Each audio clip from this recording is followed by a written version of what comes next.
इयत्ता 9वी विषय गणित भाग 1 घटक 1 संच। विद्यार्थी मित्रांनो, मागील व्हिडिओमध्ये आपण संचांचे प्रकार पाहिले. कोणकोणते संचांचे प्रकार पाहिले पहा. तर 4 प्रकार आपण पाहिले. पहिला प्रकार होता एक घटक संच, दुसरा प्रकार होता रिक्त संच, तिसरा प्रकार होता शांत संच आणि चौथा प्रकार होता अनंत संच. आता एक घटक संच कशाला म्हणतात त्याची थोडक्यात आपण माहिती बघूयात. एक घटक संच ज्या संचामध्ये फक्त घटकांची संख्या किती असते, एकच असते. रिक्त संच कशाला म्हणतात, ज्या संचामध्ये घटक नसतात किंवा संचामध्ये दिलेल्या गुणधर्माचा एकही घटक जेव्हा नसतो तर तेव्हा तो काय असतो, रिक्त संच असतो. सात संच कशाला म्हणतात, जो संच रिक्त असतो किंवा ज्या संचामध्ये घटकांची संख्या आपल्याला मोजता येते अशा संचाला आपण शांत संच म्हणतो. आणि अनंत संच म्हणजे काय, अनंत संचमध्ये ज्या संचामध्ये घटकांची संख्या जी आहे तर ती काय असते, अनंत असते, ती आपल्याला मोजता येत नाही, अशा संचाला अनंत संच म्हणतात. हे आपण मागील व्हिडिओमध्ये पाहिले होतं. तर आज आपण समान संच म्हणजे काय हे पाहणार आहोत. समान संच कशास म्हणतात हे आपल्याला काय करायचं आज पाहायचं आहे. समान संच. तर समान संच कशास म्हणतात पहा. समजा जर दोन संच दिले असतील, संच ए आणि संच बी, तर संच ए मध्ये जे घटक आहेत तर असेच सेम सारखेच समान घटक समजा जर संच बी मध्ये असतील तर संच ए आणि संच बी हे समान संच आहेत असं आपण म्हणू शकतो. आणि ए आणि बी हे समान संच आहेत हे दाखवण्यासाठी चिन्हाचा वापर केला जातो. आता समजा उदाहरणार्थ बघा, संच ए आणि संच बी हे काय आहे, समान संच आहे, समान संच आहे. तर हे आपल्याला करायचं आहे. समजा जर चिन्हामध्ये दाखवायचं असेल तर आपण हे असं लिहू शकतो, ए बरोबर बी किंवा संच ए बरोबर संच बी असं आपण याला लिहू शकतो. संच ए आणि संच बी हे काय आहे, समान संच आहेत असं आपण हे चिन्हामध्ये अशा प्रकारे आपण लिहू शकतो. आता आपण एक उदाहरण घेऊया आणि त्याच्यावरून आपण हे समजून घेऊयात की समान संच कशाला म्हणतात. उदाहरणार्थ बघा, ए मध्ये संच ए चे एक्स हे घटक असे आहेत की एक्स हा हे काय आहेत, लिसन या शब्दातील काय आहेत, अक्षर आहेत. असं आपण एक संच घेऊया. ए या संचाचे एक्स हे घटक आहेत. एक्स हे असे घटक आहेत, एक्स हा काय आहे, हे लिसन या शब्दातील अक्षर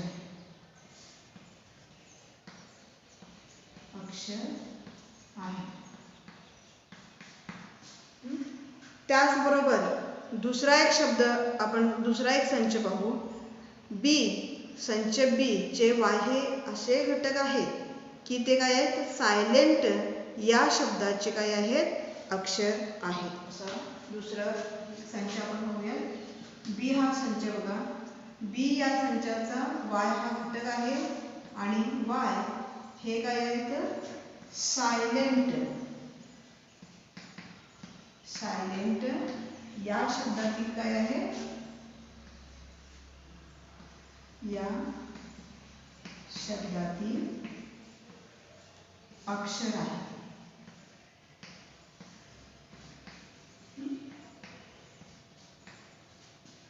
आता हे काय, हे गुणधर्म पद्धतीने आपल्याला संच सांगितलेले आहे.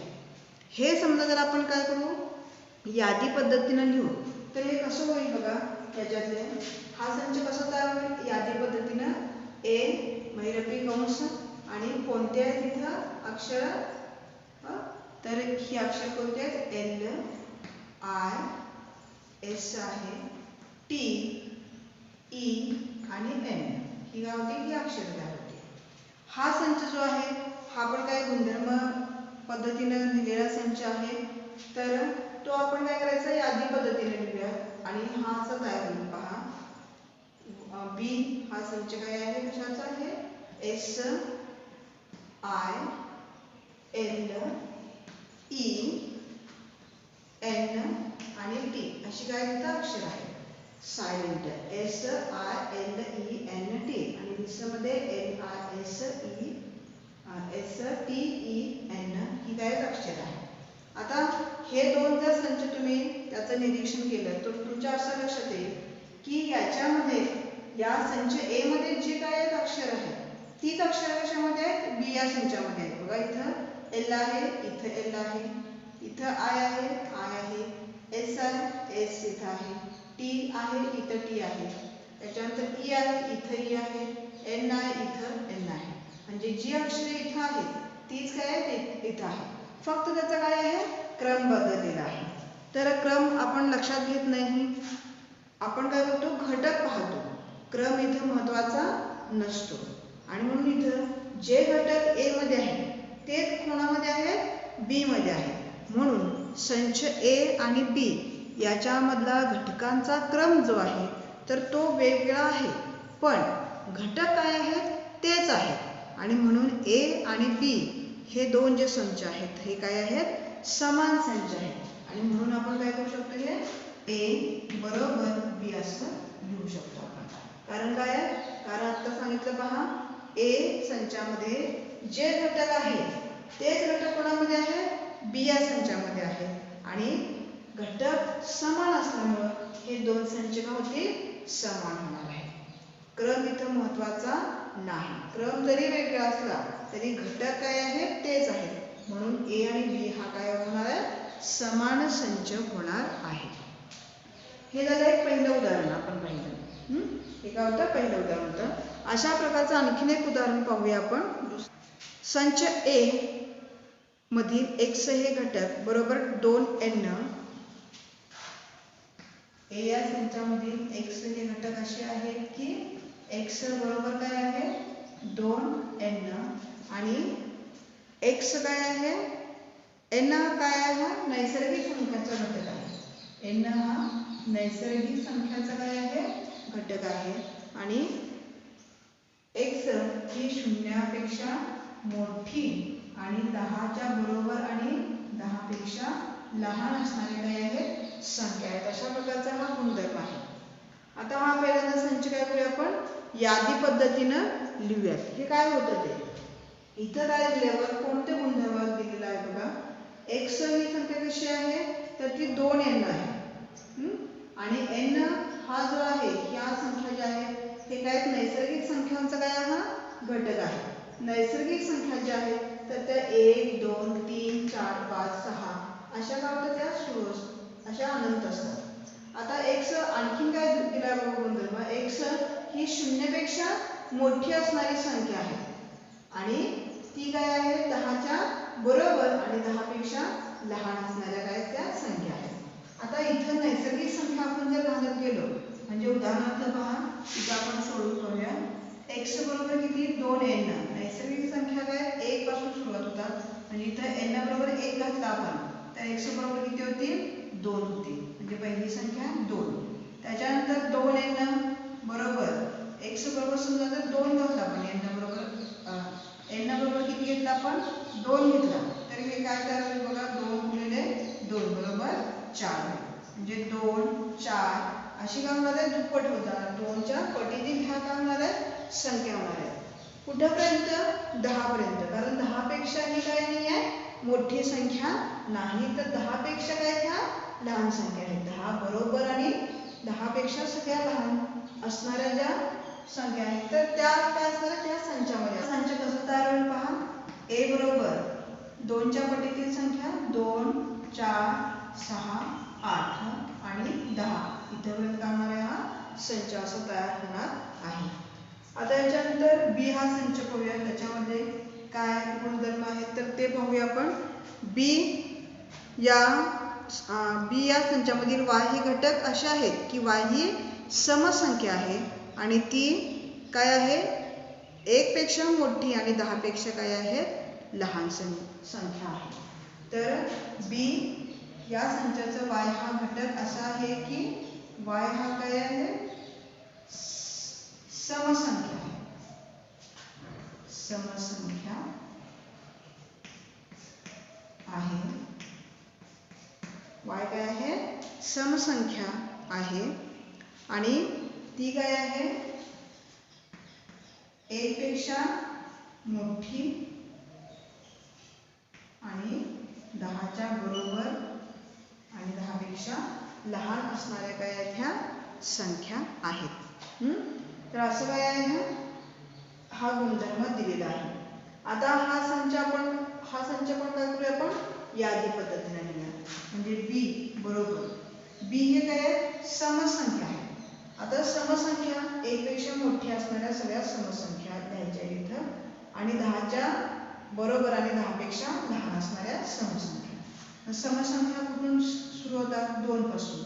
2 4 6 8 10 अशा काय होतील ह्या समसंख्या 10 पर्यंतच होणार आहेत. कारण काय होणार कारण हे 10च्या बरोबर आणि 10 पेक्षा लहान असणाऱ्या समसंख्या इथं दिलेल्या आहेत. आता इथं आपण हे दोन्ही जर संच पाहिले तर काय लक्षात येतं बघा इथं दोन्ही संचांमध्ये गुणधर्म जरी वेगवेगळे असले तरी घटकांची संख्या जी आहे तर ती काय आहे किंवा घटक जे आहे तर ते काय समान आहे. म्हणून संच ए बरोबर काय होणार आहे संच बी होणार आहे. म्हणजे ए आणि बी काय आहेत समान संच आहेत असं आपण म्हणू शकतो. इथं हे काय आहे 2 समान संच आहेत. हे लक्षात आलं का पहा जेव्हा संचामध्ये असणारे घटक जे आहेत तर ते काय असतील समान असतील तर तेव्हा ते 2 संच काय असणार आहेत समान संच असणार आहेत. आता आणखीन काही संचांचा आपण काय करूया इथं विचार करूयात. वेगळ्या प्रकारचे काही संच पण पाहूयात आणि ते समान आहेत की कसे आहेत तर याचा पण काय करूया आपण विचार करूयात. तर एक संच दिला बघा सी हा संच दिला याच्यामध्ये 1 3 5 7 या संख्या दिल्यात आणि डी हा संच दिलेला आहे ज्याच्यामध्ये 2 3 5 आणि 7 या काही आहेत संख्या आहेत. सी हा संच दिला ज्याच्यामध्ये 1 3 5 7 ह्या संख्या दिल्या आणि डी हा संच असा दिलेला आहे ज्याच्यामध्ये 2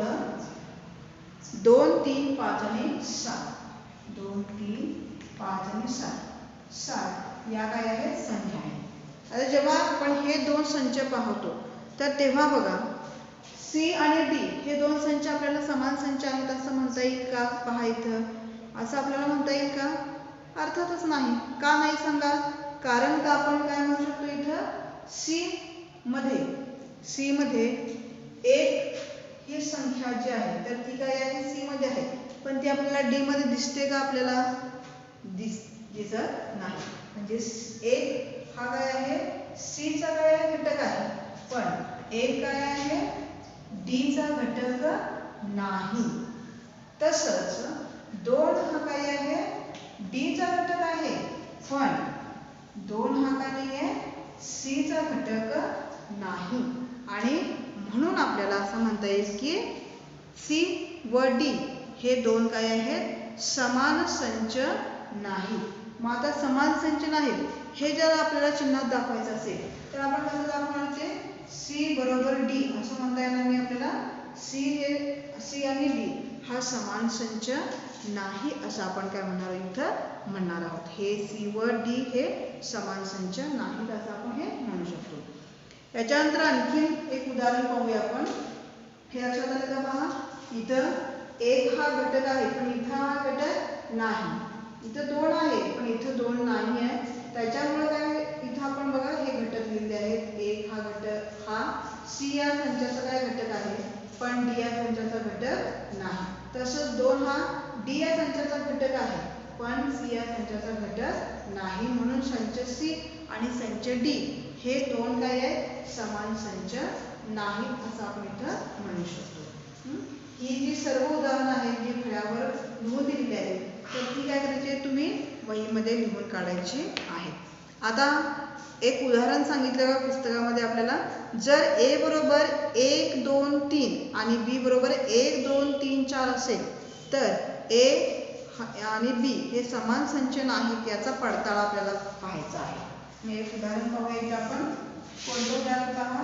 ए संच जो आहे त्याच्यामध्ये घटक कोणते आहेत 1 2 3 हे घटक आहेत आणि बी हा एक संच असा आहे ज्याच्यामध्ये 1 2 3 आणि 4 हे काय आहेत घटक आहेत. आता याच्यामध्ये आपल्याला ए आणि बी हे समान संच आहेत का अर्थातच हे समान संच नाहीत. तर हे समान संच नाहीत याचा आपल्याला पडताळा पाहायचा आहे. म्हणजे हे काय करायचं आहे आपल्याला सिद्ध करून पाहायचं आहे. आता इथल्या घटकांची संख्या किती आहे 3च आहे. इथं घटकांची संख्या किती आहे 4 आहे. इथं असं आपण म्हणू शकतो की 4 हा कोणाचा घटक आहे हा बी या संचाचा घटक आहे. पण 4 हा ए या संचाचा घटक नाही आणि म्हणून ए आणि बी हे काय नाही आहे समान संच नाहीत असं आपण इथं म्हणू शकतो. या उदाहरणामध्ये आपल्याला हे काय केलं आपण पडताळा करून पाहिलेला. आता आणखीन एक पहा. ए बरोबर एक्स ही मूळ संख्या आहे आणि 10 पेक्षा ती लहान आहे आणि 20 पेक्षा ती मोठी आहे आणि 20 पेक्षा काय आहे लहान आहे. ए काय आहे ए या संचाचा एक्स हा घटक असा आहे की एक्स ही काय आहे मूळ संख्या आहे. ही मूळ संख्या आहे आणि ही संख्या काय आहे 10 पेक्षा मोठी आणि 20 पेक्षा काय आहे लहान आहे. असं काय इथं आपल्याला हा गुणधर्म दिलेला आहे. आणि बी बरोबर 11 13 17 आणि 19 असं दिलेलं आहे. आणि बी बरोबर किती आहे 11 13 17 आणि 19. आता आपल्याला ए बरोबर बी याचा काय करायचा पडताळा पाहायचा आहे. आता हा जो संच दिलेला आहे हा संच आपण पहिल्यांदा यादी पद्धतीने बघूया. त्यांचे घटक कोणते आहेत हे पहिल्यांदा काढूया आणि मग काय करूया याचा पडताळा पाहूया. आता ए बरोबर काय इथे गुणधर्म दिला ए ही काय आहे एक्स ही काय आहे मूळ संख्या आहे. ती 10 पेक्षा काय आहे मोठी आहे. एक्स ही 10 पेक्षा काय आहे मोठी आहे. मग 10 पेक्षा मोठी असणारे मूळ संख्या कोणती मूळ संख्या कशाला म्हणायचं ज्या संख्येला त्याच फक्त संख्येनं आणि त्याच फक्त संख्येनं काय जातो भाग जातो त्याला मूळ संख्या असं म्हटलं जातं. 10 पेक्षा मोठी असणारी मूळ संख्या कोणती 11. 11ला दुसऱ्या कुठल्याही संख्येनं भाग जात नाही फक्त 11ने जातो आणि 1ने भाग जातो. त्याच्यानंतर 11 नंतर पुढची मूळ संख्या आहे 13. त्याच्यानंतर 15 ही काय विषम संख्या ती येत नाही कारण 15ला भाग जातो. त्याच्यानंतरची आहे 17 नंतरची मूळ संख्या आहे 19. आता हे 19 पर्यंतच का घेतलं कारण एक्स ही काय आहे 20 पेक्षा लहान असणारी काय आहे मूळ संख्या आहे. मग 19 पेक्षा मोठी असणारी मूळ संख्या 23 येते. मग ती 20 पेक्षा मोठी होते त्यामुळे ती इथं आपल्याला घटकामध्ये येणार नाही. त्यामुळे हा आपला संच असा तयार झालेला आहे ए बरोबर 11 13 17 आणि 19. आणि बी हा आपल्याला काय संच दिलेला आहेच 11 13 17 आणि 19. म्हणजे इथं आपण जर पाहिलं ए आणि बी या दोन संचांमध्ये घटकांची संख्या काय आहे समान आहे आणि म्हणून आपण काय म्हणू शकतो ए आणि बी हे दोन काय आहेत समान संच आहेत असं आपण हे म्हणू शकतो. आता इथं आपण काही उदाहरणं पाहिली आणि समान संच कशाला म्हणतात हे आपण काय केलं इथं पाहिलेलं आहे. आता याच्यानंतर आपण सराव संच जो आहे तर तो काय करूया सोडवून पाहूया. सराव संच मधील काही उदाहरणांचा इथं आपण काय करणार आहोत सराव करणार आहोत. सराव संच 1.2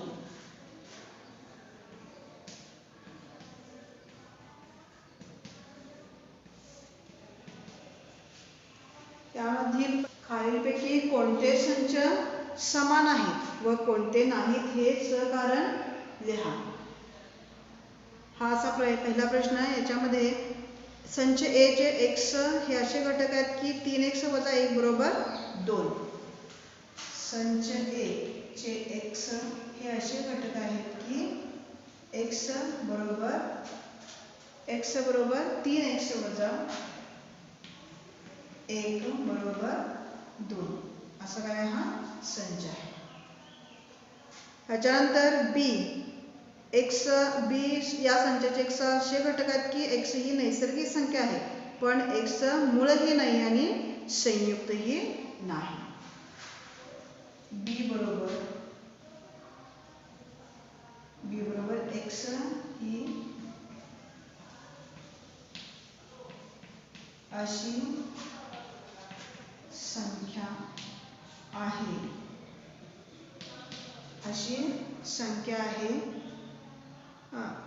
ही नैसर्गिक संख्या आहे.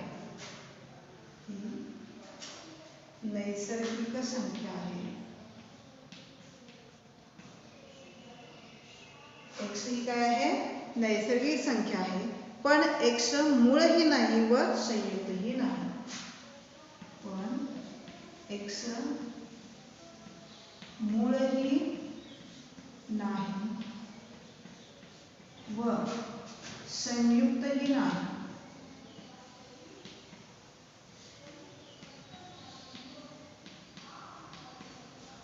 असं काय आहे दुसरा काय हा संच आहे. नंतर सी हा संच पाहूया आपण.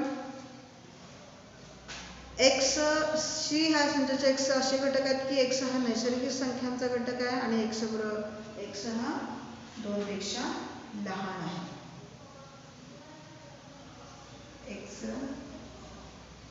x हे काय आहे नैसर्गिक संख्याचा घटक आहे आणि x 2 पेक्षा काय आहे लहान.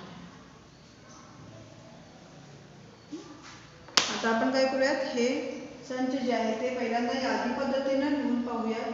आता इथं पहिल्यांदा आपल्याला काय करावं लागेल हे सोडवावं लागेल. 3x वजा 1 बरोबर काय आहे 2 आहे.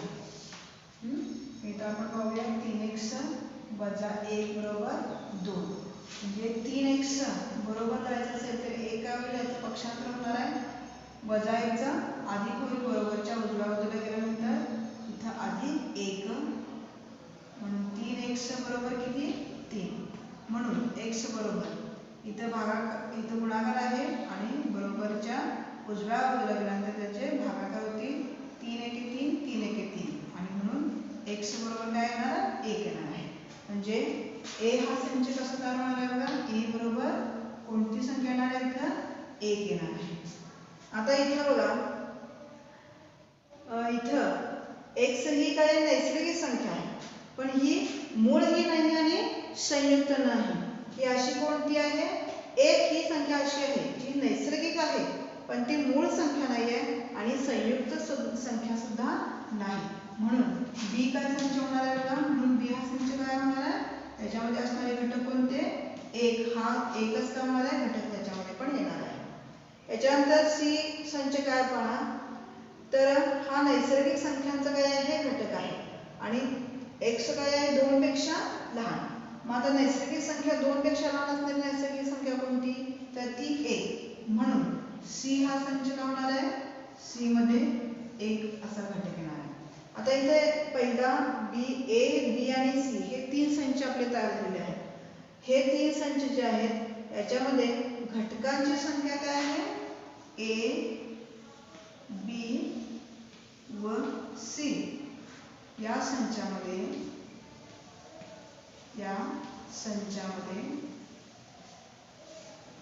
घटक समान आहे म्हणून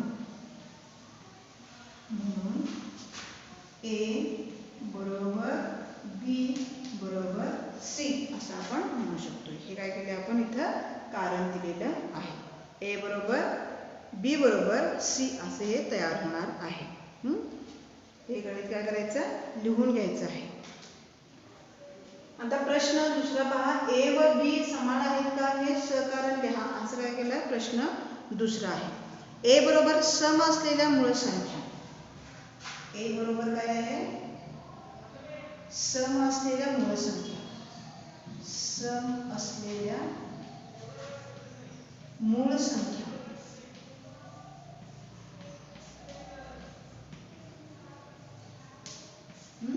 आणि बी बरोबर, बी हा संच जो आहे तर ते x त्याचा घटक आहे आणि 7x वजा 1 बरोबर 13.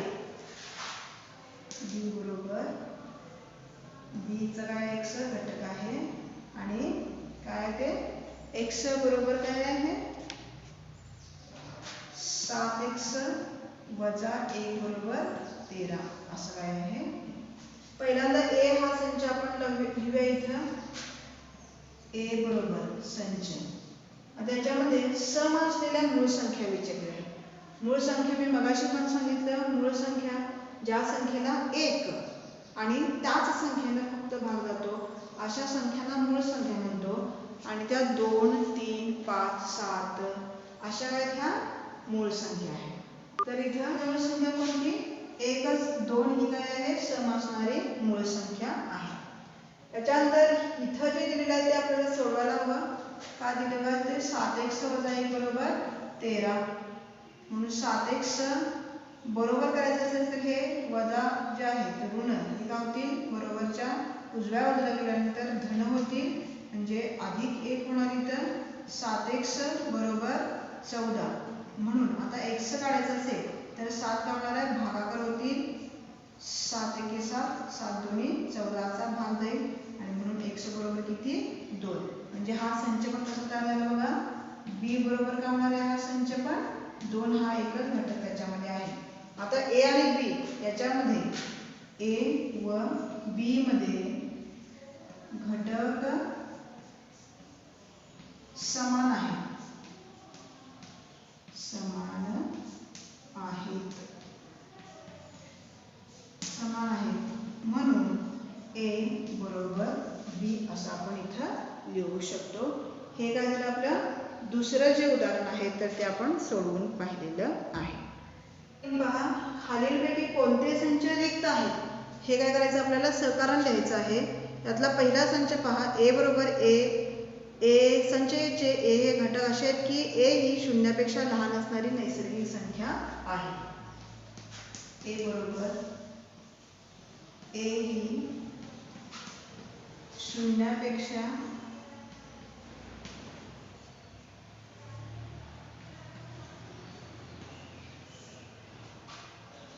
लहान असणारी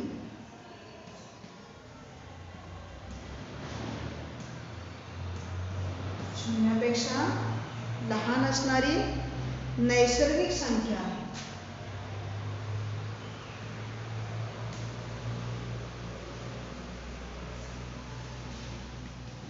नैसर्गिक संख्या आहे असं काय हा संच आहे. आता इथे पहा कोणता गुणधर्म? ए ही काय शून्यापेक्षा लहान असणारी नैसर्गिक संख्या. शून्यापेक्षा लहान असणारी कोणतीही नैसर्गिक संख्या नाही आणि म्हणून काय आहे हा संच जो आहे तर ते इथे घटकच येणार नाही कारण कोणतीही संख्या नाही त्यामुळे हा काय झाला? रिक्त संच आहे.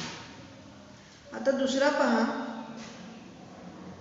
b बरोबर x वर्ग बरोबर 0. b बरोबर x हे घटक आहे आणि x वर्ग बरोबर काय आहे? 0. इथं बघा आता इथे x बरोबर 0 दिले म्हणजे इथं कोणती तरी संख्या आहे म्हणून इथं b जो आहे b हा संच आपण कसा लिहू शकतो? इथं 0. म्हणून हा रिक्त संच नाही. इथं कोणती तरी संख्या आहे म्हणून काय हा रिक्त संच नाही. सी बघा याच्यामध्ये सी बरोबर सी चे x असे घटक आहेत की 5x वजा 2 बरोबर 0.